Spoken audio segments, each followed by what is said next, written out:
Hello. आज देखिए हम आपको ग्रेविटेशनल फील्ड के बारे में कुछ बताएंगे।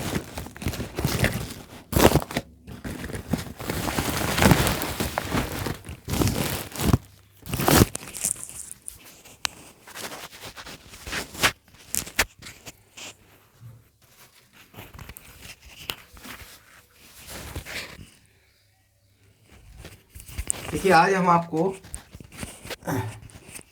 ग्रेविटेशनल फील्ड का वीडियो बताएंगे। हेलो। देखिए ग्रेविटेशनल फील्ड क्या होता है, इसके बारे में हम आपको कुछ बताएंगे। कुछ परसेंटेज ऐसा आपको बताएंगे जिससे कि भविष्य में क्या क्या चीज़ होती है। देखिए आज से हमने जो सर्वे किया है, कुछ जानकारी हासिल की है इस एज में, तो हमने देखा है कि जितने जॉब नौकरी जो जितने लोग करते हैं, मतलब सर्विस वाले जितने लोग हैं, सर्विस मिलने के चांसेस किनको ज़्यादा होते हैं। देखिए अगर जो लोग बीएससी मैथ्स करते हैं, मैथ जिनका सब्जेक्ट रहता है केमिस्ट्री, फिजिक्स और मैथ, उनके नौकरी के चांसेस कितने हैं? 80%। 80% चांसेस होते हैं नौकरी के। जो लोग बीएससी फिजिक्स केमिस्ट्री मैथ से करते हैं वो 80% जॉब करते हैं। और बेरोजगार कितने रहते हैं? 20% बेरोजगारी रहती है। बीएससी जो केमिस्ट्री फिजिक्स मैथ्स करते हैं वो 80% लोग जॉब प्राप्त मिल जाती है, 20% ही बेरोजगार रहते हैं। और जो लोग बीएससी केमिस्ट्री, जूलॉजी और बॉटनी से करते हैं, बॉटनी से करते हैं, वो क्या काम करते हैं? 50% जॉब में आते हैं और 50% बेरोजगार रहते हैं। 50% जॉब में आ पाते हैं, 50% बेरोजगार रहते हैं। और जो बीएससी एजी से करते हैं, एग्रीकल्चर से करते हैं, एग्रीकल्चर से जॉब करते हैं, ये हम केवल सरकारी नौकरी के बारे, गवर्नमेंट सर्विस के बारे में बता रहे हैं। गवर्नमेंट सर्विस के बारे में बता रहे हैं, ठीक है। और जो बीएससी एग्रीकल्चर से होते हैं वो आपको 50% और 50% बेरोजगार रहते हैं, ठीक है। 50% नौकरी मिल जाती है, 50% को नहीं भी मिल पाती है। और इसके बाद में जो बीए करते हैं, बीए इंग्लिश से, जिनके बाद इंग्लिश सब्जेक्ट होता है, उसमें भी 80% जॉब प्राप्त कर लेते हैं और 20% बिना जॉब कर रहते हैं, ठीक है। और जो बीए करते हैं अदर सब्जेक्ट से, अदर सब्जेक्ट से, उसमें 20% तो जॉब प्राप्त करते हैं और 80% बेरोजगार रहते हैं। सर्वे, ये हमने आपको सर्वे करके बताया। देखिए आज हर एक को अपना जॉब ढूंढने के लिए पहले से ही तरीका होना चाहिए। पढ़ाई फर्स्ट कक्षा 11 11 से ही कुछ तरीके होते हैं उसको पढ़ने के लिए। अगर आपने बीएससी केमिस्ट्री फिजिक्स मैथ्स किया है, ये सब कैसा है? ये नकल विहीन परीक्षा से, नकल विहीन परीक्षा, ये नकल विहीन परीक्षा की बात कर रहे हैं, ठीक है। नकल विहीन परीक्षा में क्या होता है? जो लोग बीएससी करते हैं केमिस्ट्री फिजिक्स मैथ से 80% तो जॉब प्राप्त कर लेते हैं निश्चित रूप में।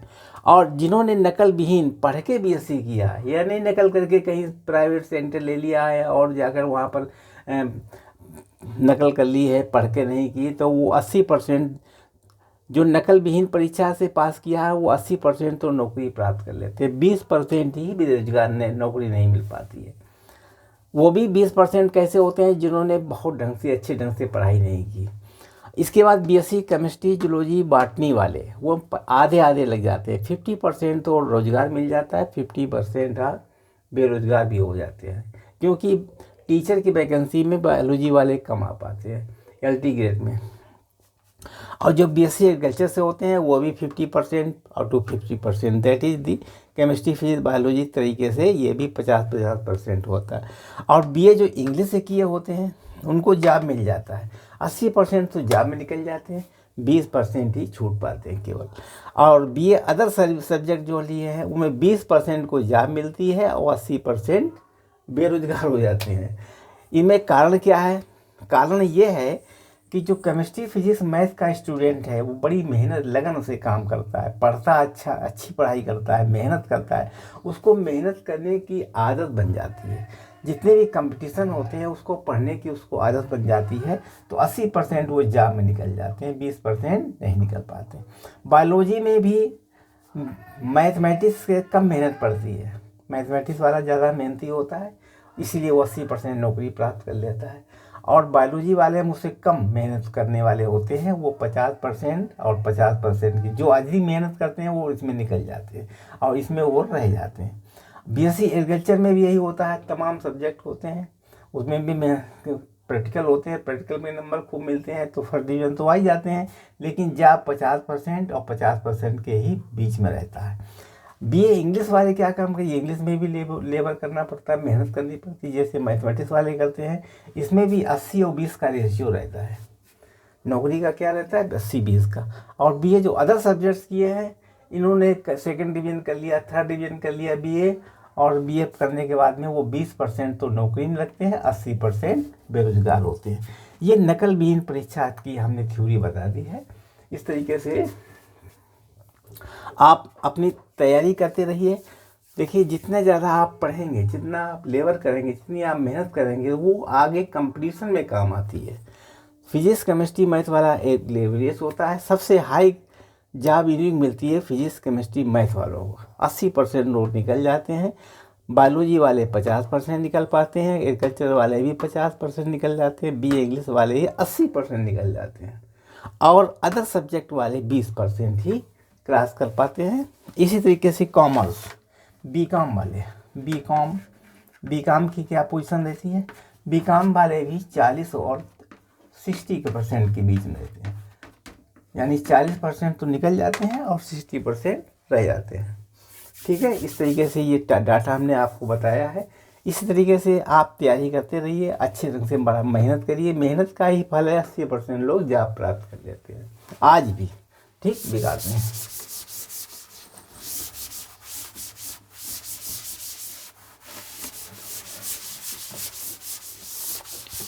अब देखिए अगर आप नए हो तो चैनल को सब्सक्राइब कीजिए और अच्छा लगा तो लाइक कीजिए, शेयर कीजिए। और देखिए यहाँ पर बताएंगे ग्रेविटेशनल फील्ड क्या होती है। ग्रेविटेशनल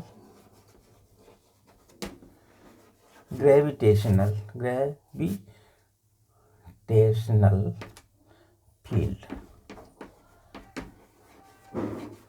इसको कहते हैं E। जहाँ पर फोर्स होता है वहाँ पर फील्ड अवश्य होती है। जब फोर्स होता है, जैसे मान लीजिए M1 पार्ट के लिए है, M2 पार्ट के लिए है, इसमें फोर्स लग रहा है एक दूसरे के, यहाँ से ले सेंटर है, सेंटर से यहाँ फोर्स लग रहा है, ठीक, R डिस्टेंस है, तो यहाँ पर फोर्स क्या लगेगा, फोर्स वाला होता है G M1M2/r²। F क्या है, F है बल, फोर्स। हमने बताया जहाँ फोर्स लगेगा तो ये एक दूसरे का अट्रैक्ट कर रहे हैं, ये इधर जा रहा है पिंड, ये इधर भांड, ये एक दूसरे के अट्रैक्ट कर रहे हैं, ठीक है। यहाँ पर लगेगा फोर्स F12, इसमें फोर्स लगेगा F21। जहाँ फोर्स लगेगा वहाँ पर उसका फील्ड जरूर होगा। अगर फोर्स लगेगा तो फील्ड की जानकारी कैसे निकाल पाएंगे, इसमें फील्ड बन रहा है, तो फील्ड बनने की जानकारी हम ऐसे भी निकाल सकते थे। यहाँ पर कोई पार्टिकल, छोटा पार्टिकल रखा, यानी टेस्ट मास, इसको कहते हैं टेस्ट मास करता है, इसकी लिमिट है m10/0। इसको जब टेस्ट मार रखा तो ये इधर साइड में इधर चलना प्रारंभ करेगा। ये टेस्ट मार क्या हुआ, इधर चलेगा। इसके मतलब इसमें कोई एक फील्ड बन रहा है, इस फील्ड के अंतर्गत ही चल रही है, हम रखा हुआ है इस फील्ड के अंतर्गत। तो ये फील्ड जब बन रहा है तो इसके मतलब ये पार्टिकल से चल रहा है, इसका मतलब इसमें इसकी एक फील्ड होगी, ग्रेविटेशनल फील्ड। तो ये इस कैसे निकालेंगे? इसको कहते हैं, डिनोटेड होती है ई से। ई बराबर होता है एफ अपान जस्ट मार्क एम। इससे निकाल लेंगे। ई बराबर क्या होता है? एफ अपान, या फोर्स है, एम क्या है? मास है। ठीक है, तो ये फील्ड एक वेक्टर क्वांटिटी होती है, वेक्टर। जिधर इसका फोर्स लगता है उधर ही ये इसकी फील्ड भी बनती है। ये इधर फोर्स लगा रहा है तो इसके मतलब इसमें एक फील्ड बनेगी। उसकी डायरेक्शन क्या होगा? इधर साइड में डायरेक्शन उसका होगा। तो इसकी इकाई क्या होती है? इसकी इकाई होती है न्यूटन। फोर्स की इकाई क्या होती है? Newton metre. ये मीटर के, ये एम लिखा हुआ है, एम मास है। मास की क्या होगी? किलोग्राम, यानी पर न्यूटन पर किलोग्राम न्यूटन। इसका एक ये क्या है? इसकी इकाई क्या होती है? Newton metre, newton kilogram. ठीक है।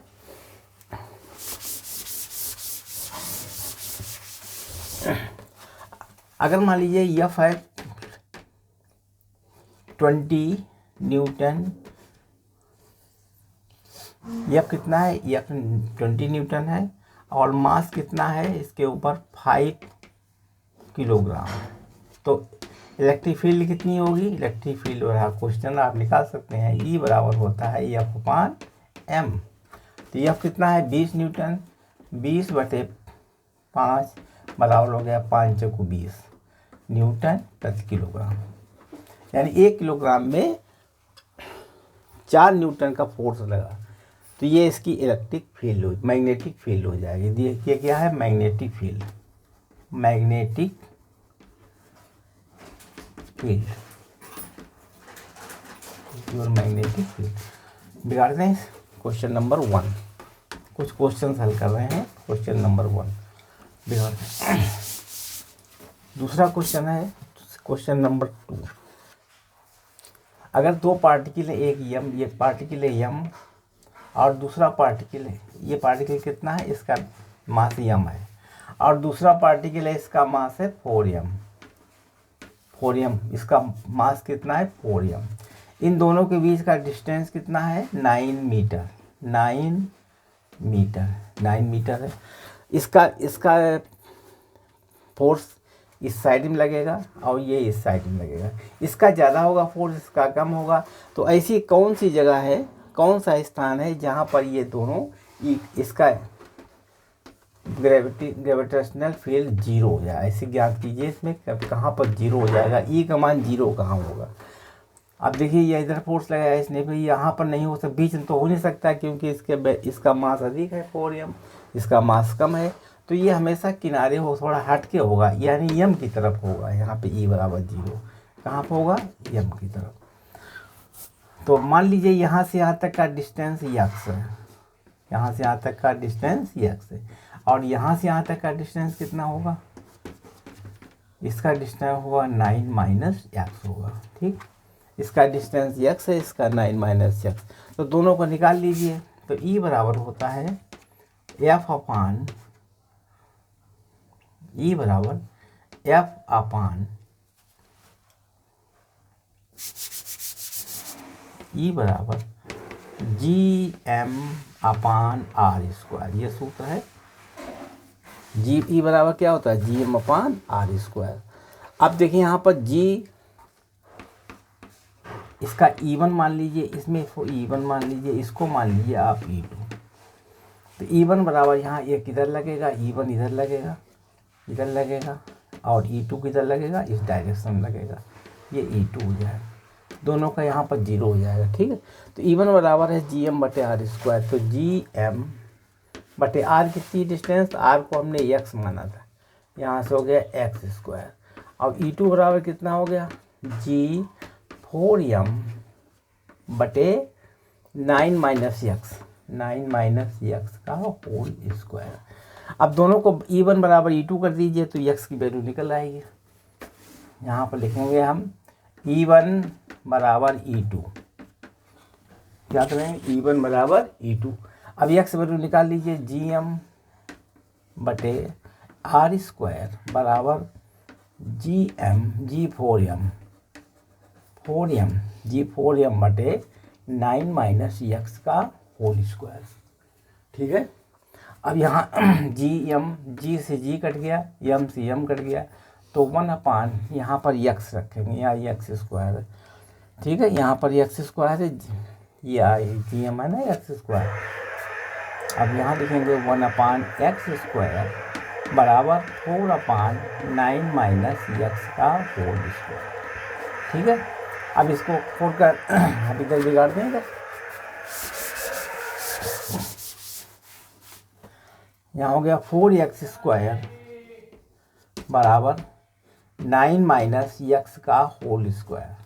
अब दोनों को वर्गमूल ले लीजिए, तो आ गया 2x बराबर 9 माइनस यक्स, ठीक है। यक्स क्या हो गया 2x प्लस यक्स बराबर 9, तो 3x बराबर 9, x बराबर कितना आ गया 3 मीटर आ गया, 3 मीटर।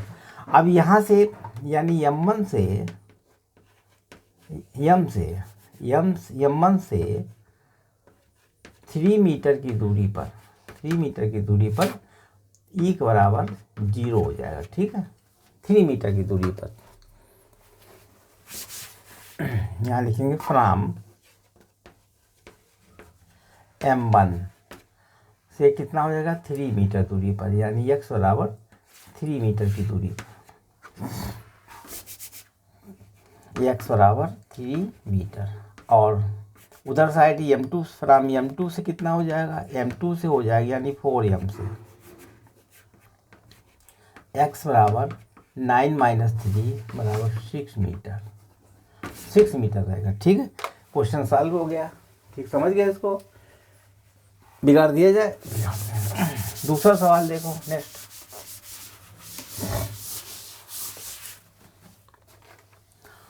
अगर मान लीजिए कोई पार्ट m1 इधर लगा हुआ, दूसरा पार्ट m2 यहाँ लिखा हुआ, और कहीं पर p पर m लगा है, तो इसमें फील्ड कितना निकालेंगे, यानी यहाँ पर E1 इससे निकाल लेंगे। E1 बराबर होता है GM/r स्क्वायर, R1 ये R1 है, ये R2 है, तो इसमें कितना हो जाएगा E2 बराबर GM/R2 स्क्वायर, ठीक है।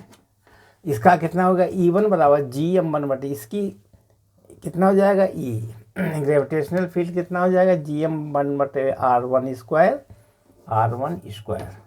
और इसका ग्रेविटेशनल फील्ड कितना हो जाएगा E2 बराबर GM2R2 स्क्वायर। इस P बिंदु पर कितना होगा, P1 पर इसके इतना हो जाएगा, आप दोनों जोड़ दीजिए, P1 पर E बराबर हो जाएगा E1 प्लस E2, ये हमारे वेक्टर फॉर्म में जोड़ जाएगा। इनको दोनों को वेक्टर फॉर्म में जोड़ देंगे, ठीक है। जो कि ये वेक्टर क्वांटिटी है, इसलिए वेक्टर तरीके से इसको जोड़ जाएगा। इसको E1 मान लिया, इसको E2 मान लिया, जो भी एंगल होगा उसके अनुसार आराम से इसको दोनों को वेक्टर फॉर्म में जोड़ सकते थे, ठीक। अगला क्वेश्चन देखिए। अगर कोई ट्रायंगल है, इसमें ये त्रिभुज बना हुआ, और यहाँ पर इसका डिस्टेंस a है, यहाँ पर a है, यहाँ पर मास m रखा हुआ है, यहाँ पर भी मास m रखा है m, यहाँ पर भी मास m रखा हुआ है, ठीक है।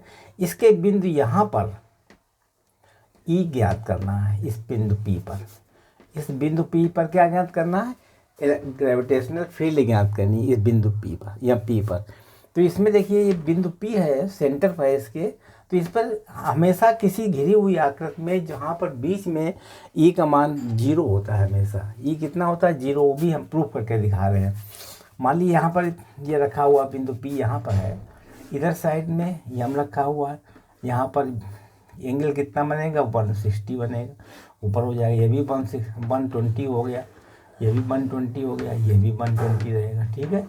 अब यहाँ से जो ये बनेगा इस तरीके से, तो अब देखिए यहाँ पर ये M1 है, यहाँ पर M है, यहाँ पर भी M है, और ऊपर भी M है, ठीक है।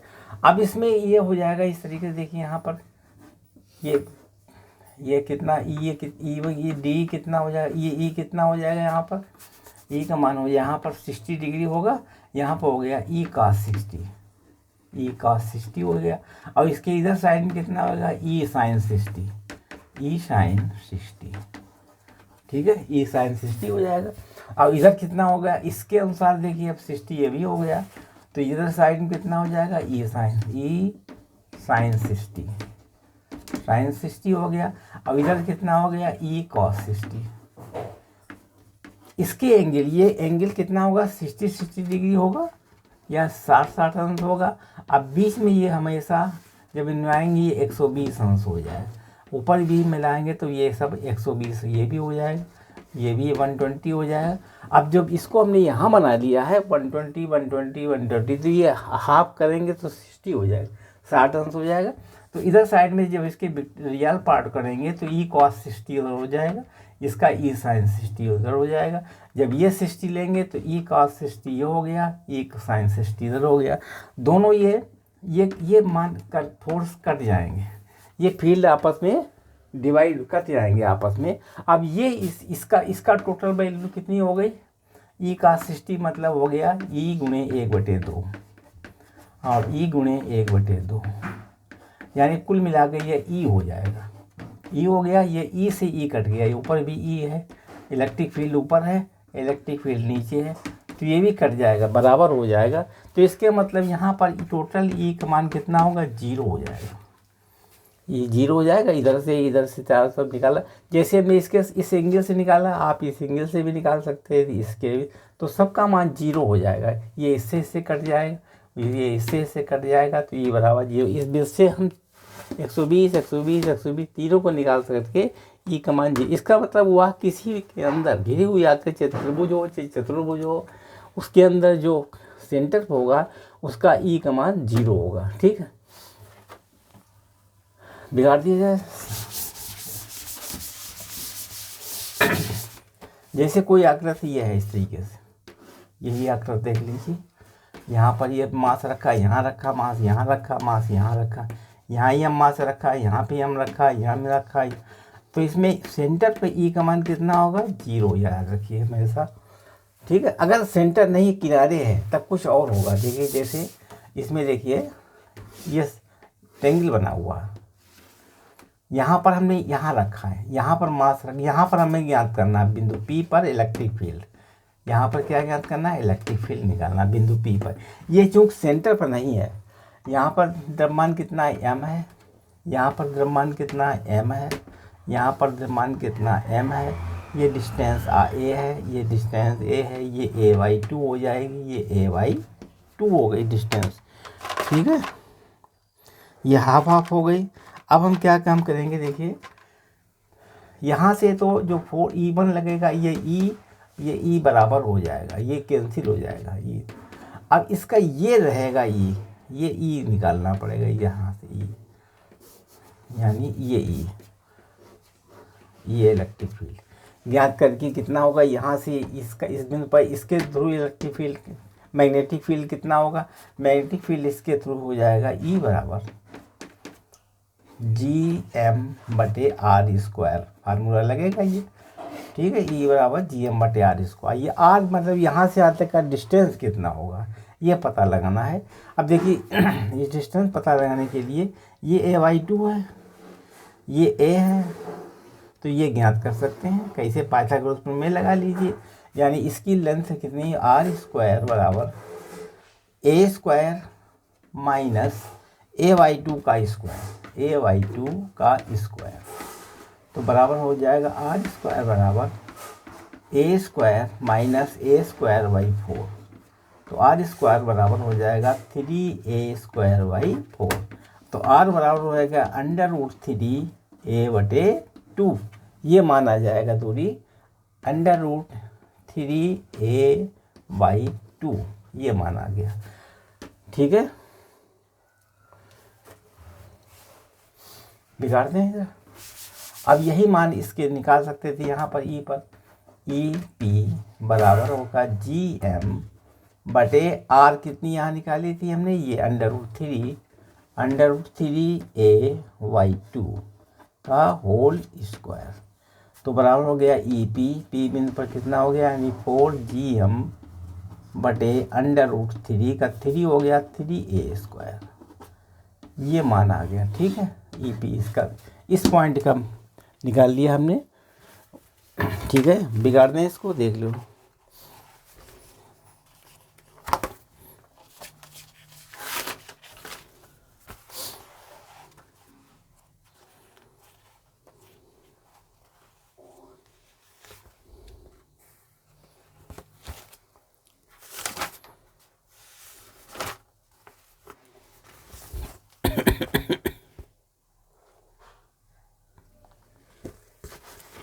बिगाड़ दी थे। ठीक, अगला क्वेश्चन है, नेक्स्ट क्वेश्चन।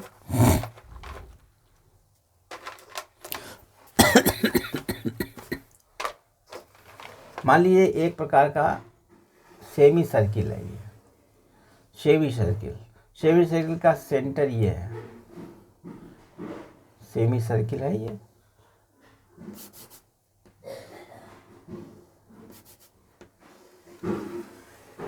ये सेंटर है ओ, यानी पी कर दिए, सेंटर पी है। इसके ऊपर इलेक्ट्रिक फील्ड ज्ञात करना है, ई पी बराबर क्वेश्चन, ई पी ज्ञात करना है, इलेक्ट्रिक मैग्नेटिक फील्ड ज्ञात करना है। इसके ऊपर बिंदु पी पर क्या करना है, मैग्नेटिक फील्ड ज्ञात करना। अब देखिए ये पी जो है, मान लीजिए कहीं पर हमने एक पार्ट ले लिया, इस तरीके से टुकड़े ले लिए, इसको, ये तो पूरे में डिस्ट्रीब्यूट है मास, लेकिन इलेक्ट्रिक फील्ड मैग्नेटिक फील्ड जो होती है वो पॉइंट मास पर काम करती है। पॉइंट मास तो है नहीं, तो डिस्ट्रीब्यूशन माप है, मतलब इसका एम माप है और इसका रेडियस है आर, डिस्ट्रीब्यूट है पूरे मास।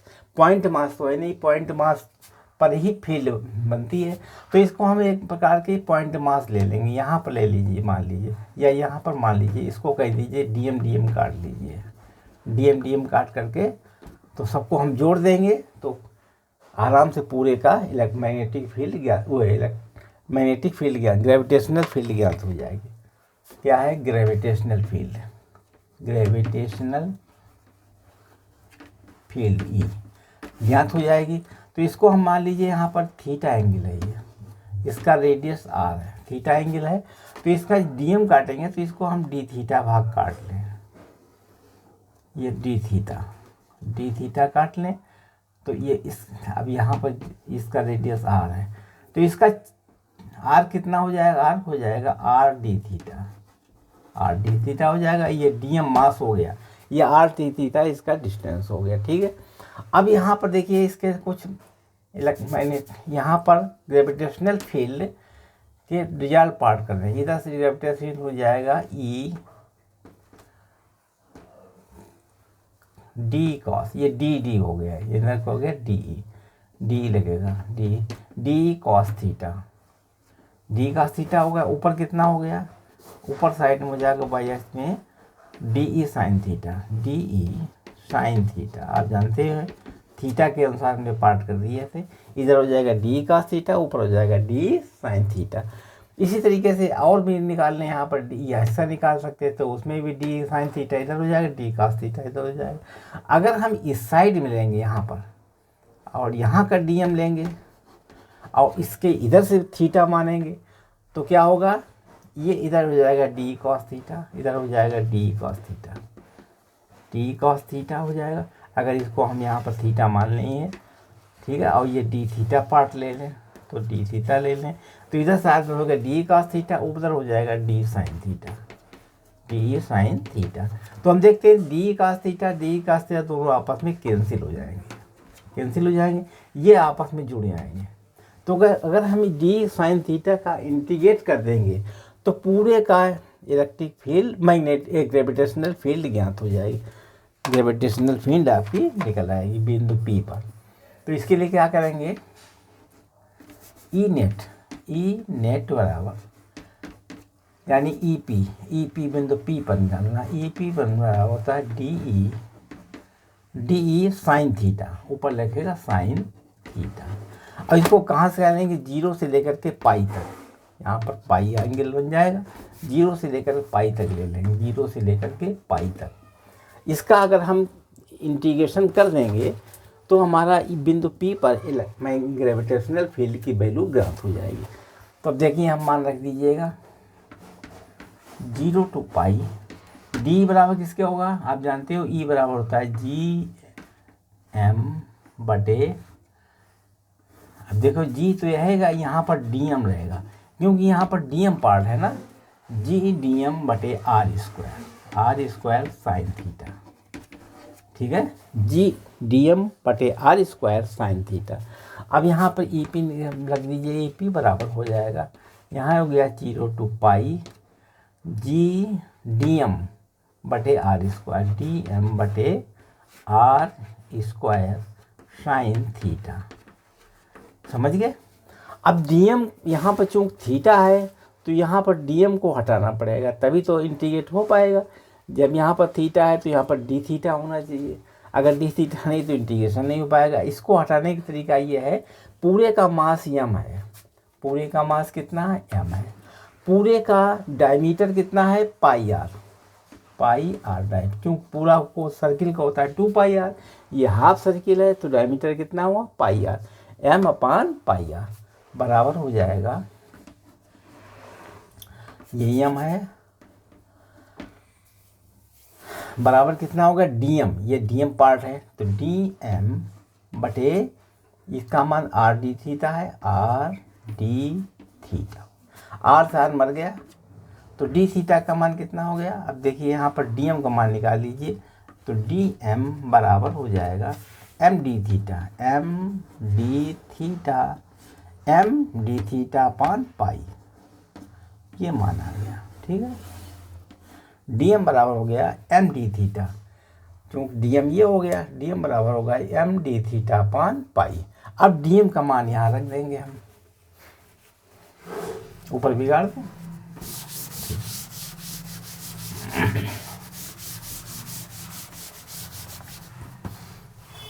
तो ई पी बराबर 0 टू पाई जी बटे आर स्क्वायर, डी एम का मान कितना है, M D theta upon pi into sine theta, sine theta. ठीक, हमने यहाँ पर मान देखिए जी अपान आर स्क्वायर ये रखा हुआ पहले वाला, डी एम का मान है M D theta upon pi into sine theta. अब आगे देखिए, इसमें कांस्टेंट बाहर निकाल लीजिए, जी कांस्टेंट है, रेडियस भी कांस्टेंट है, पाई भी कांस्टेंट है, ये भी कांस्टेंट, ये भी कांस्टेंट, ये भी कांस्टेंट, एम भी कांस्टेंट है, एम भी कांस्टेंट हो गया। और यहाँ हो गया 0 टू पाई साइन थीटा। अब आपका साइन थीटा बचेगा, साइन थीटा डी थीटा। ठीक, अब इसका इंटीग्रेशन कर दीजिए, इंटीग्रेशन होता है माइनस कास थीटा, तो ई पी बराबर माइनस जी एम बटे पाई आर स्क्वायर, इसका हो जाएगा कॉस थीटा, कॉस थीटा में क्या लिखेंगे 0 टू पाई। अब ई पी कितना हो गया, ई पी बराबर माइनस जी एम बटे पाई आर स्क्वायर, यानी कॉस पाई माइनस कॉस 0। ठीक है, कॉस पाई माइनस कॉस 0। अब इसमें क्या लिखेंगे, ई पी बराबर minus G M upon pi are square, यहाँ हो गया -1, दोनों को -1 हो गया, यानी ई पी बराबर हो जाएगा minus G M upon pi are square into -2। तो ई पी बराबर कितना हो गया, तो ई पी बराबर 2gm बटे पाई आर स्क्वायर, यही आंसर आ गया। ठीक है, इसकी वैल्यू निकाल दी हमने, ई पी बराबर 2gm बटे पाई आर स्क्वायर। ठीक है, इसको देख लीजिए, फिर हम बिगाड़ते हैं इसको। और इसका डायरेक्शन क्या होगा, डायरेक्शन चूँकि ये वेक्टर क्वांटिटी है ना, ये वेक्टर है, इसका डायरेक्शन क्या होगा, डायरेक्शन हो जाएगा जे वेक्टर, क्योंकि ये वेक्टर क्वांटिटी है ना, ये ग्रेविटेशनल फील्ड एक वेक्टर क्वांटिटी है, तो वेक्टर ई पी बराबर होगा -2gm बटे पाई इसके जे, क्योंकि ऊपर साइड में लगता था ना, ई लगता है ई जे में, ये वेक्टर क्वांटिटी है।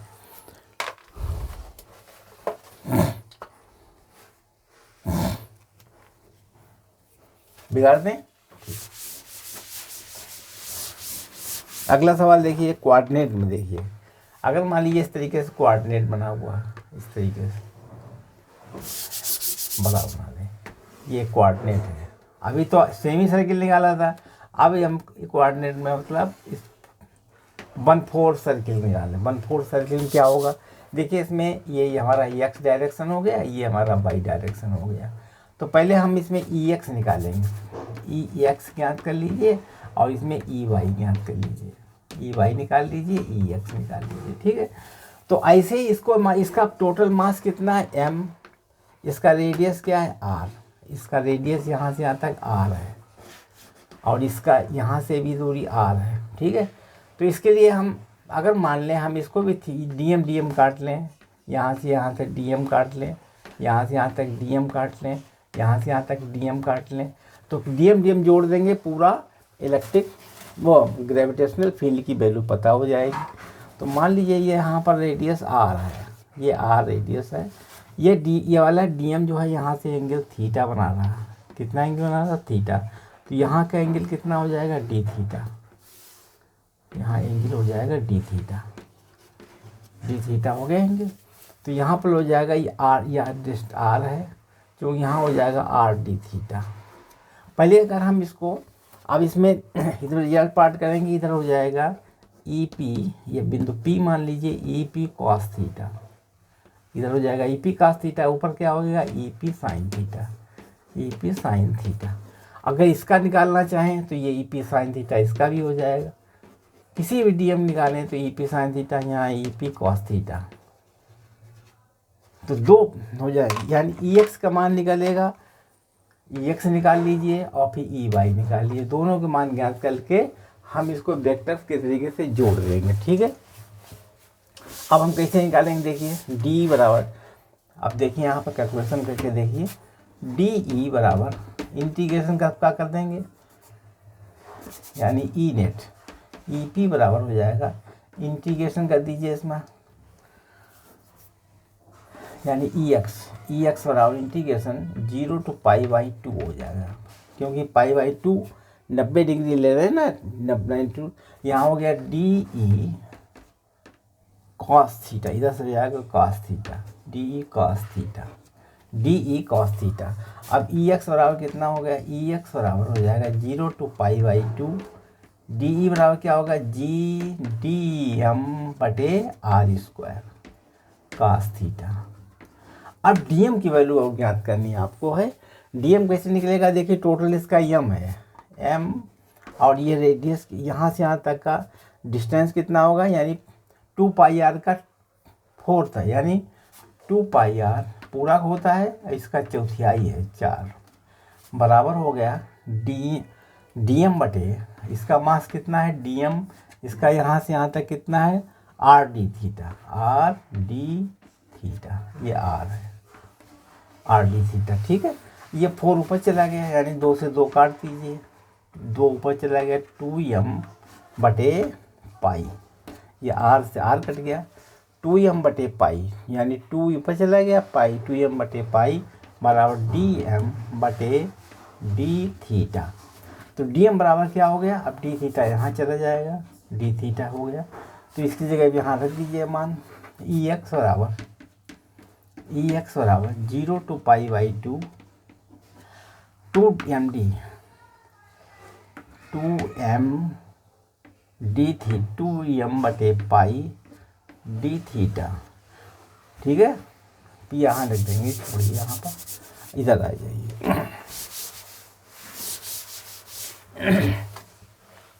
यानी ई एक्स बराबर क्या था, ई एक्स बराबर 0 to π/2 2/2 जी डी एम बटे आर स्क्वायर कॉस थीटा। तो यहाँ पर आगे हल कर लीजिए, ई एक्स बराबर यहाँ लिखिए जी बटे are square integration 0 to π/2, d m बराबर क्या होता है, डी एम बराबर है 2m d theta upon pi, 2m d theta upon pi, 2m d theta upon pi इस जगह तो डीएम की जगह पर आ गया, जी अपान आर स्क्वायर बाहर ले लिया, डीएम की जगह 2m d theta upon pi sine cos theta, cos theta, ठीक है। अब लिखिए ई एक्स बराबर g upon are square into 2m constant है, अपान पाई भी कांस्टेंट है, यहाँ लिखेंगे cos थीटा और d थीटा, यानी 0 to π/2, g upon are square 2m upon pi cos theta d theta. तो इस तरीके इसको सॉल्व कर लीजिए तो ई एक्स बराबर हो जाएगा 2gm बटे pi are square. Cos theta हो जाएगा साइन थीटा की पावर 0 to π/2। अब ई एक्स बराबर हो जाएगा 2gm बटे पाई आर स्क्वायर। यहाँ हो गया साइन π/2 माइनस साइन 0। ठीक, बिगाड़ नहीं इधर। अब ई एक्स बराबर 2gm बटे पाई आर स्क्वायर। अब देखिए साइन π/2 1 होता है 1, यहाँ पर 1 हो जाएगा, उसका मान 0 हो गया। तो ई एक्स कितना निकला, ई एक्स निकलेगा 2gm बटे pi are square. Pi are square ये मान आ गया ई एक्स। ऐसे ई वाई निकालिए। ई वाई का भी निकाल सकते थे। ई वाई का मान कितना निकलेगा, यहाँ पर कॉस थीटा की जगह पर साइन थीटा हो जाएगा केवल, यानी 0 to π/2 GDM बटे are square into sine theta. ठीक है, तो इस तरीके से इसको साइन थीटा की यहाँ पर भी वही वैल्यू हो जाएगी, साइन थीटा यहाँ होता है, यानी ई वाई बराबर g upon are square into 2m upon pi g 2m pi are square. यहाँ हो जाएगा 0 to π/2 sine theta d theta, sine theta into d theta. अब इसको सॉल्व कर लीजिए। ई वाई बराबर जी 2mg upon pi are square. यहाँ हो गया कास थीटा, साइन थीटा का मान होता है minus cos theta. Cos theta यानी 0 to π/2। तो यहाँ हो गया ई वाई बराबर -2mg बटे पाई आर स्क्वायर। अंदर क्या बनेगा, ये अंदर बनेगा कास π/2 कास 90 डिग्री माइनस कास 0। ठीक, अब कास 90 डिग्री माइनस कास 0 आगे उतार लीजिए इसको।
बिगाड़ दीजिए।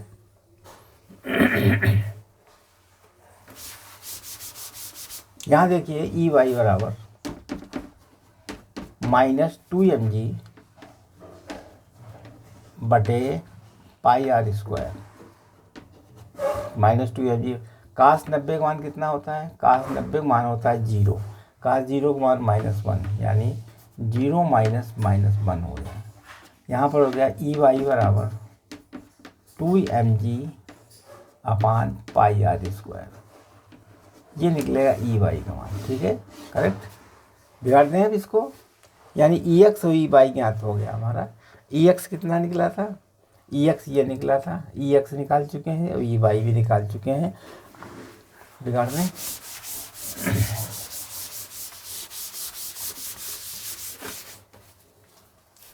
क्योंकि ई एक्स बराबर आया था, ई एक्स का मान हमने निकाला था अभी अभी 2gm/πr², 2gm/πr²। और ई वाई कितना निकाला था, ई वाई बराबर निकाला था 2gm/πr², ये वेक्टर फॉर्म। अब इसके वेक्टर फॉर्म को हम इसमें निकालना चाहते हैं, वेक्टर फॉर्म को निकालने ई वेक्टर बराबर under root E vector plus E Y vector, दोनों का फॉर्म निकाल लें। तो ई वेक्टर का मान कितना हो जाएगा, यहाँ दोनों इक्वल हैं, यानी ये भी ई मान लें और ये भी ई मान लें, दोनों बराबर हैं। ठीक, जैसे ये पॉइंट बराबर है तो इसका मतलब हो गया E square plus E square. ठीक है, तो बराबर हो गया अंडर रूट 2e। तो ई वेक्टर का मान कितना निकलेगा, अंडर रूट 2e। इसका मतलब ये हो गया है ई वेक्टर बराबर अंडर रूट 2 इंटू 2gm/πr²।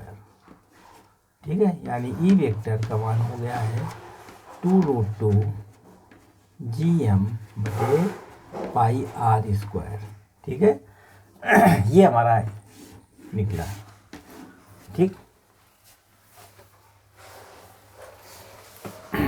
ठीक है, बिगाड़ दिए, समझ गए। अगला एक है यूनिवर्सल निकालेंगे, यूनिवर्सल जनरल केस निकालेंगे, जनरल केस ज्ञात करेंगे। मान लीजिए कोई सर्किल है इस प्रकार का, इसमें जनरल केस निकाल लीजिए, ये बना। ठीक है, नेक्स्ट, और यहाँ पर इसका सेंटर ये है, इसका सेंटर कितना है, ये ए है इन जनरल केस में। और ये सेंटर का ये कितना एंगल है, फाई। इसका रेडियस आर है, ये भी रेडियस आर। इसका मास यम है, यहाँ से फाई एंगल बनता है। तो ये इसको हम डिवाइड कर देंगे दोनों पार्ट में। ये बन गया फाई एंगल है, ये 5/2 हो गया। इतना एंगल कितना हो गया, 5/2। ये हाफ कर दिया ना इसको हमने, तो ये एंगल बन गया है 5/2। और इधर वाली भी एंगल बन गया 5/2। ठीक है, दोनों का 5/2 हो गया। इस P बिंदु पर हमें ग्रेविटेशनल फील्ड ज्ञात करनी है। ठीक है, मान लीजिए यहाँ पर यम है, इसकी कुल यहाँ से यहाँ तक कितना हो जाएगा, यम है इसका, और इसकी यहाँ से यहाँ तक की लेंथ कितनी हो जाएगी, r/d∅ हो जाएगी। ठीक है, r/d∅ हो जाएगी इतनी लेंथ। और इसमें हम अगर कोई थीटा एंगल पर, यहाँ पर हम एंगल थीटा ले लें, इस टाइप से थीटा ले लेंगे, यहाँ पर थीटा ले लें, और इधर हो जाएगी डी थीटा, ये बन जाएगा डी थीटा। तो इस हिसाब से इधर हो जाएगा ई कॉस थीटा, और इधर साइड में हो जाएगा ई साइन थीटा। इसके परपेंडिकुलर इधर साइड में हो जाएगा ई साइन थीटा। ई साइन थीटा हो जाएगा, इससे थीटा इधर हो गया तो ई साइन थीटा। इसी तरीके से करें, यहाँ थीटा मान लें तो इधर हो जाएगा ई साइन थीटा। ठीक है, और इधर हो जाएगा ई कॉस थीटा, यानी D E cos theta. D E cos theta इधर हो जाएगा डी साइन थीटा, इधर डी साइन थीटा हो जाएगा, डी ई साइन थीटा हो जाएगा। क्योंकि डी थीटा है ना, यहाँ पर डी एम पार्ट हो गया। अब इससे देखिएगा ये जुड़ जाएंगे, ये आपस में कैंसिल हो जाएंगे। तो ये डी एम बराबर निकाल सकते हैं dm/r/d∅। r/d∅ हो गया, डी थीटा है ना। अगर डी एम पार्ट गया तो थीटा।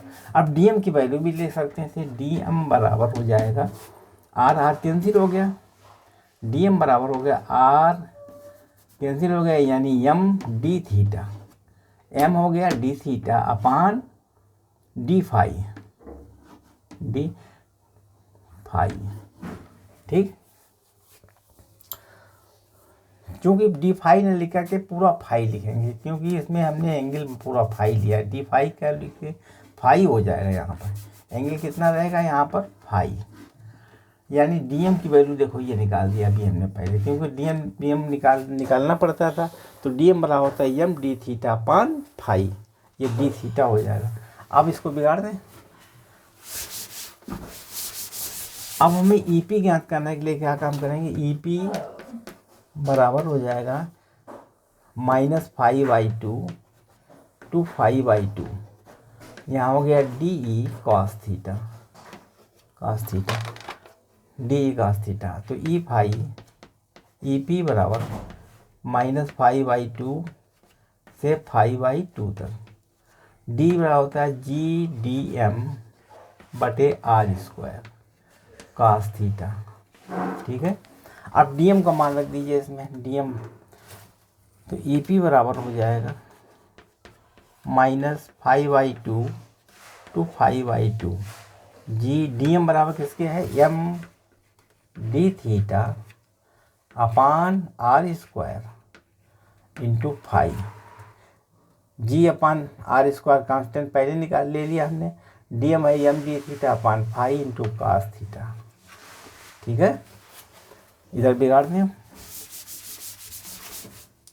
अब देखो यहाँ पर क्या हो जाएगा इस तरीके से, ईपी बराबर, ये कांस्टेंट बाहर ले लीजिए, जी एम बटे आर स्क्वायर फाई बाहर ले लिया हमने, जी एम बटे आर स्क्वायर फाई इंटीग्रेशन -5/2 और 5/2, यहाँ हो गया कास थीटा डी थीटा। अब इसका इंटीग्रेशन आराम से कर सकते थे। तो इन जनरल ईपी बराबर जी एम बटे आर स्क्वायर फाई, इसका हो गया साइन थीटा -5/2 टू 5/2। ठीक है, तो ईपी बराबर किसके हो जाएगा, ईपी बराबर जी एम बटे आर स्क्वायर फाई, यहाँ हो गया साइन 5/2 माइनस साइन -5/2, तो बराबर हो जाएगा ईपी बराबर जी एम बटे आर स्क्वायर फाई, यहाँ हो गया साइन 5/2 प्लस साइन 5/2। ठीक, इतना आ गया, इससे बिगाड़ दें। अब क्या, ईपी बराबर हो गया है जी एम बटे are square phi into 2 sine 5/2 बराबर ईपी कितना हो गया, ईपी बराबर 2GM बटे are square phi into sine 5/2, ये आंसर आ गया। ठीक, इन जनरल हमने निकाल दिया है, आप लोग देख लीजिए कितना, 2 इन जनरल 2mg अपान आर स्क्वायर फाई साइन 5/2, ये इन जनरल के। अगर हम यहाँ पर थीटा बराबर अगर हम यहाँ पर फाई बराबर 180 से रखें तो यहाँ पर निकल आएगा। अगर फाई बराबर 90 रखें तब भी मान निकाल सकते हैं, वो जो पिछले फार्मूले निकाले थे। देखिए यहाँ तक हमने कंप्लीट कर लिया है, और आप हमारे चैनल को सब्सक्राइब कीजिए, शेयर कीजिए, अच्छा लगे तो लाइक कीजिए। धन्यवाद।